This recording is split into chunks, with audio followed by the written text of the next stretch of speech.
Kontrakan Berhantu, cerita pendek dari buku misteri Rumah Terkutuk, antologi cerpen horor, ditulis oleh Deka Mardatilah. Aku menempati kontrakanku yang baru di kawasan sekitar kota dekat kampusku.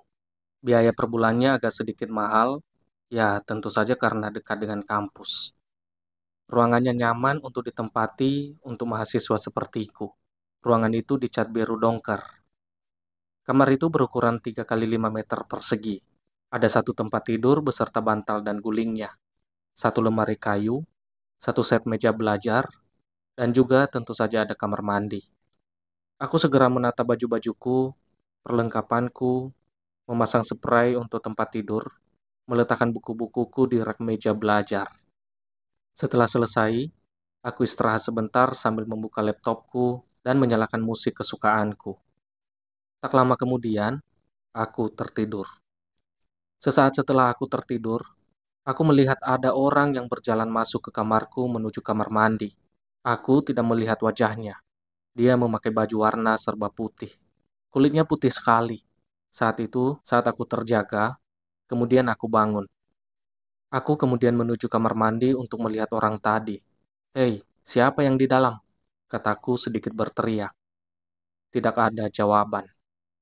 "Hei, siapa yang di dalam?" Kataku agak sedikit marah karena ada orang yang tanpa izin memasuki kamarku. Tidak ada jawaban lagi. Kali ini terdengar suara keran menyala. "Aku akan mendobrak pintu ini jika kau tak menjawab," kataku sambil berusaha membuka pintu yang terkunci itu. Kali ini aku benar-benar akan mendobrak pintu ini. Entah yang di dalam laki-laki atau perempuan, aku tak peduli. Aku sudah merasa jengkel sekarang, dan prak, pintu kamar mandi berhasil aku buka. Tapi aneh, tidak ada siapa-siapa di dalam. Kemana orang tadi pergi? Di sini tak ada jalan keluar selain pintu ini. Apa aku yang salah terhadap pandanganku tadi? Ah, nggak salah kok. Keran juga menyala seperti habis dipakai oleh seseorang. Lalu siapa orang tadi? Kemana orang itu pergi? Sesaat angin berhembus pelan menyapu bulu kuduku hingga berdiri. Aku merasa takut. Apa yang terjadi di sini? Mas, lihat orang masuk ke sini nggak? Pakai baju serba putih. Kulitnya putih banget. Tanyaku pada penghuni kontrakan yang lain. "Oh, enggak kok. Semuanya tadi pada tidur siang. Nggak ada yang keluar kamar atau berjalan di sekitar sini. Apalagi masuk kamarmu." "Hah? Beneran, Mas?" Rasa takut mulai menyelimutiku. "Ya beneran lah. Tadi yang di luar cuma kita berlima. Kita nggak lagi ngelamun. Ada apa?" "Gak apa-apa kok, Mas." Kataku sekarang benar-benar takut. Aku menyeruput kopi panasku sambil berusaha melupakan kejadian tadi. Keputusan Farhan, sahabatku untuk datang menemaniku sekarang. "Ham, lo kenapa sih kok murung gitu?" Tanya Farhan. "Gue mau cerita sesuatu sama lo," kataku sambil duduk di tempat tidur. "Lo mau cerita apa?" Jawab Farhan. Kemudian aku menceritakan semua kejadian tadi. Setelah selesai, wajah Farhan tampak seperti sedang memikirkan sesuatu. Kemudian dia tertawa ringan dan mencubit pipiku. "Haha, Ilham, Ilham, lo tuh ada-ada aja. Mungkin lo lagi kecapean kali, makanya jadi kayak gini," kata Farhan. "Ah, tapi kerannya beneran nyala kok, kayak habis dipakai," jawabku yang tak setuju dengan pendapat Farhan. "Udahlah Ham, lo tenang aja. Masa ada setan di siang bolong?" Aku tersenyum kecut. Perkataan Farhan memang ada benarnya. Aku merasa sedikit lebih tenang dan lega. Setelah itu, aku dan Farhan memutuskan untuk berjalan-jalan di pusat kota. Benar-benar membuatku melupakan kejadian di kontrakan itu. Malam harinya, badanku terasa capek sekali. Aku kemudian mandi untuk menyegarkan badanku. Kemudian, aku menyalakan laptopku sebentar dan mengirim email kepada saudaraku, menanyakan kabarnya di sana. Karena lelah, aku putuskan untuk tidur. Aku mengunci pintu kamarku supaya tidak ada orang yang masuk. Jendela di kamarku kubiarkan terbuka karena udara malam ini sedikit panas. Malam itu, kejadian tadi terulang. Antara masih bermimpi atau sudah terbangun, aku kembali melihat orang yang berpakaian serba putih memasuki kamar mandiku. Dan bedanya sekarang, orang itu berlumuran darah. Aku takut, sangat takut. Aku tidak berani membuka mata. Aku memutuskan tetap terpejam sambil berdoa. Pagi harinya, aku berniat menanyakan hal ini kepada yang punya kontrakan. Aku sudah tidak tahan terhadap semua ini. Ketakutanku tidak dapat disembunyikan, atau jika perlu, aku akan pindah kontrakan yang lebih baik, jauh dari kesan menyeramkan.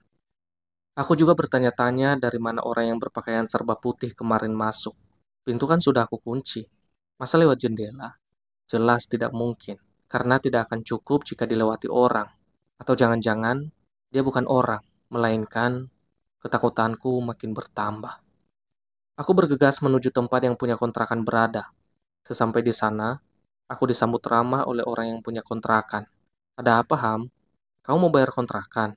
Kata bapak yang punya kontrakan sedikit bercanda. Pak, saya mau menceritakan sesuatu. Kataku serius. Cerita apa? Jika tentang hal-hal bodoh, bapak tidak ada waktu. Kau lihat kan, bapak lagi sibuk. Tapi aku meminta waktu sebentar, Pak. Ini akan sangat membantuku. Baiklah, apa yang ingin kau ceritakan? Aku kemudian menceritakan semua kejadian menyeramkan yang aku alami kemarin. Setelah selesai, raut wajah si bapak berubah. Rautnya menunjukkan keseriusan. Tidak seperti dugaanku, dia akan tertawa. Mungkin yang kamu lihat adalah Maimunah, ujar bapak. Siapa itu Maimunah? Bapak itu menghembuskan nafas panjang. 8 tahun yang lalu, Maimunah mati di kontrakan ini. Diduga dia bunuh diri karena depresi, karena ditinggal kekasihnya yang telah meninggal. Dia anak yang cantik, dia melukai dirinya dengan pisau. Dia mengalami pendarahan hebat, hingga dia kemudian ditemukan mati menggenaskan di kamar mandi. Hingga sampai sekarang, orang yang menempati kamar itu selalu diperlihatkan sosok Maimunah sedang berjalan di kamar mandi. Hingga belum 2 hari menempati kamar itu, orang yang menempati sudah angkat kaki dari kamar itu. Tidak tahan. Pernah juga ada orang yang diperlihatkan sosok Maimunah yang berlumuran darah dan menyeramkan. Setelah bapak itu selesai bercerita, aku benar-benar kaget sekaligus shock. Aku berjanji akan pindah kontrakan itu besok paginya. Aku sudah tidak tahan. Malam harinya aku masih tidur di kontrakan itu. Rasanya tidak bisa memejamkan mata mengingat kejadian tadi. Jam sudah menunjukkan pukul 11 malam. Sepi sekali suasana di luar. Mungkin penghuni kontrakan yang lainnya sudah tertidur. Hawa dingin tiba-tiba menyergapku. Hembusan angin dari jendela membuatku menggigil. Kututup jendela itu dan kutarik selimutku supaya membuatku hangat. Aku berusaha memejamkan mataku. Tetapi, aneh, kenapa suasana di sini menjadi berubah? Tiba-tiba desaran angin berhembus di belakang tengkakku, membuatku jadi merinding. Tiba-tiba lampu mati. Suasana benar gelap, dan aku sendirian. Aku menggenggam selimutku semakin kencang. Aku tidak berani bergerak. Biar. Tiba-tiba ada sebuah benda terjatuh. Bunyinya mengagetkanku. Lalu terdengar bunyi derap kaki. Tap, tap, tap. Bunyi itu sepertinya makin mendekat ke arahku. Aku tidak bisa melihat siapa itu karena benar-benar gelap. Jantungku benar-benar berdegup kencang sekali. Keringatku mengalir deras di sekitar tubuhku. Aku mulai melafalkan doa-doa memungkinkan kejadian yang tidak enak yang akan terjadi nanti. Ada yang menaiki kakiku, seperti sebuah beban berat. Aku tidak berani menggerakkan kakiku sedikit pun. Kurasakan ada tangan yang mengelus kakiku. Permukaan kulitnya mengelus kakiku. Permukaan kulitnya halus, aku bisa merasakannya. Tiba-tiba lampu menyala. Terlihat seorang wanita sedang menatap kosong ke arahku. Mulutnya berlumuran darah. Matanya terlihat seperti sedang menangis. Dan wanita itu berjalan semakin mendekati ke arahku. Badanku serasa beku. Aku ingin berteriak tapi tidak ada suara yang keluar. Jangan takut, kata wanita itu lembut. Aku tidak akan menyakitimu. Aku Maimunah. Aku hanya ingin menyampaikan pesan buatmu. Tolong aku. Aku terperangkap di sini. Bebaskan aku, agar nyawaku bisa tenang di sana. Bakar kalung yang ada di dekat lemari. Kalung berliontin huruf M. Tidak ada orang yang tahu. Sepi, kotor. Tolong aku. Aku mohon. Sosok itu tiba-tiba perlahan menghilang. Dan sekarang yang terlihat hanya gelap. Aku begitu shock. Aku tidak sadar dan tahu-tahu sudah berada di pagi hari. Rupanya aku pingsan tadi malam. Nyawaku rasanya belum terkumpul semuanya. Aku masih kebingungan. Badanku terasa capek sekali. Aku kemudian bangun melihat jam berapa sekarang. Jam sudah menunjukkan pukul 12. Ya ampun. Kali ini aku benar-benar kesiangan.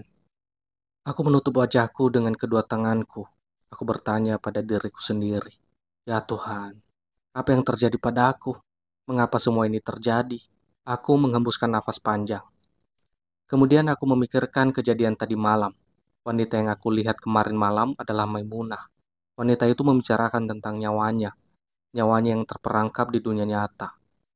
Dia ingin aku membebaskannya, dan dia juga membicarakan tentang kalung. Dia menyuruhku untuk mencari kalung dan kemudian membakarnya. Aku bertanya-tanya, ada apa dengan kalung itu?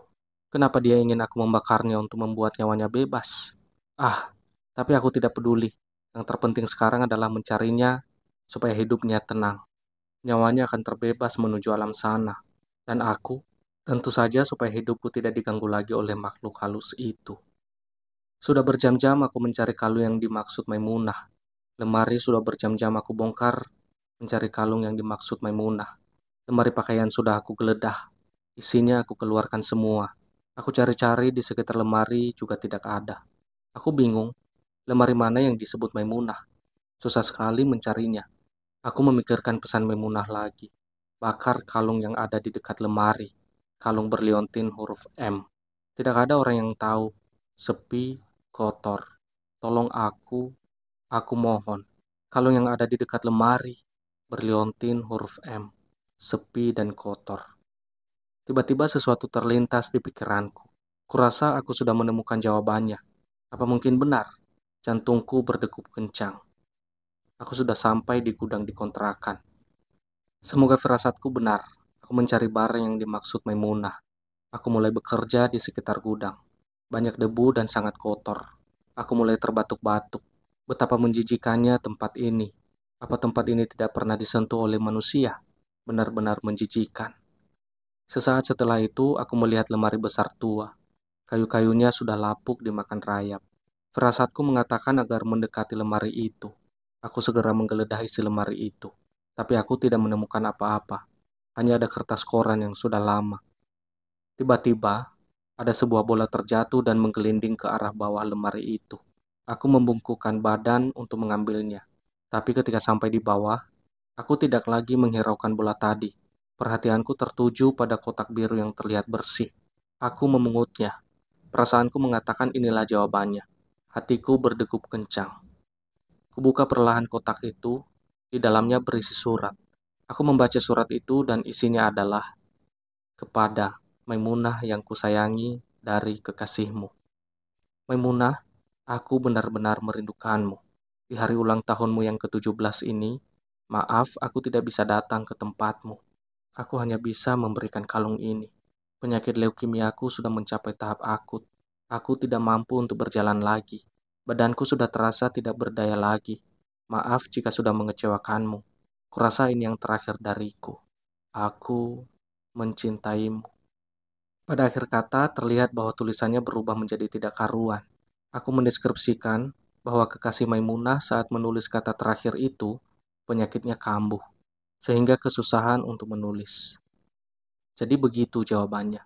Maimunah merasa tidak bebas karena surat dan kalung yang diberi kekasihnya ini.